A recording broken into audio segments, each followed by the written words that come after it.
लखनऊ के एक शांत पुराने इलाके में स्थित सरकारी मेडिकल कॉलेज का इमरजेंसी वार्ड रात के अंधेरे में और भी भयानक लगता था।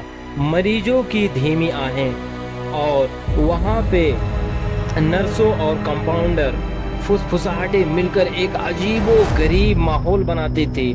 आज रात ड्यूटी पर बैठी नर्स रागिनी को अजीब बेचैनी महसूस हो रही थी। हमेशा व्यस्त रहने वाला वार्ड आज अपेक्षाकृत शांत था, मानो किसी अनहोनी का संकेत दे रहा हो। अचानक वार्ड की ट्यूबलाइट टिमटिमाने लगी और फिर बंद हो गई। इमरजेंसी लाइट की पीली रोशनी में सब कुछ धुंधला और डरावना लग रहा था। रागिनी ने तुरंत जनरेटर रूम में फोन किया, लेकिन कोई जवाब नहीं मिला। तभी कोने के एक कमरे में हल्की कराहने की आवाज आई। वह कमरा पिछले कई महीनों से बंद था, क्योंकि उसमें भर्ती मरीज की रहस्यमय परिस्थितियों में मौत हो गई थी। अफवाहें थी कि उसकी आत्मा अब भी उस कमरे में भटकती है। डर के बावजूद रागिनी टार्च लेकर उस कमरे की ओर बढ़ी। दरवाजा अंदर से बंद था। उसने जोर से धक्का दिया तो दरवाजा चरमर की आवाज के साथ खुल गया। कमरे में गुप्त अंधेरा था और एक अजीब सी ठंडी हवा बह रही थी। टार्च की रोशनी में रागिनी ने देखा कि कमरे का बिस्तर अस्त व्यस्त था और दीवारों पर कुछ खरोच के निशान थे। तभी उसे कोने में एक धुंधली सी आकृति दिखाई दी।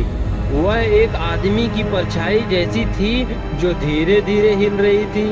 रागिनी की चीख निकल गई। वह पीछे हटी, लेकिन उसका पैर किसी चीज से टकरा गया और वह गिर पड़ी। टार्च उसके हाथ से छूटकर दूर जा गिरी और अंधेरा और गहरा हो गया। उसे महसूस हुआ कि कोई ठंडी उंगलियां उसके पैर को पकड़ रही है। वह डर से कांपने लगी। उसने अपनी आंखें बंद कर ली और ईश्वर से प्रार्थना करने लगी। कुछ पल बाद कमरा फिर से ट्यूबलाइटों की रोशनी से भर गया।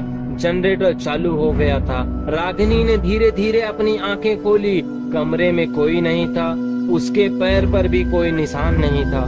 वह जल्दी से उठकर वार्ड की ओर भागी। उसने अपनी शिफ्ट खत्म होने का इंतजार किया और सुबह सबसे पहले प्रिंसिपल के ऑफिस में जाकर रात की घटना बताई। प्रिंसिपल ने उसकी सुनी, लेकिन उसे थकान और तनाव का नतीजा बताया। हालांकि रागिनी जानती थी कि उसने क्या देखा था और क्या महसूस किया था। उस रात के बाद वह कभी अकेले इमरजेंसी वार्ड में ड्यूटी नहीं करती थी और उस बंद कमरे के पास से भी नहीं गुजरती थी। सरकारी मेडिकल कॉलेज के शांत गलियारों में वह रहस्यमय मौत और भटकती आत्मा की कहानी आज भी दबी हुई है, जो रात के अंधेरे में किसी की भी रूह कपा सकती है। बहुत बहुत धन्यवाद।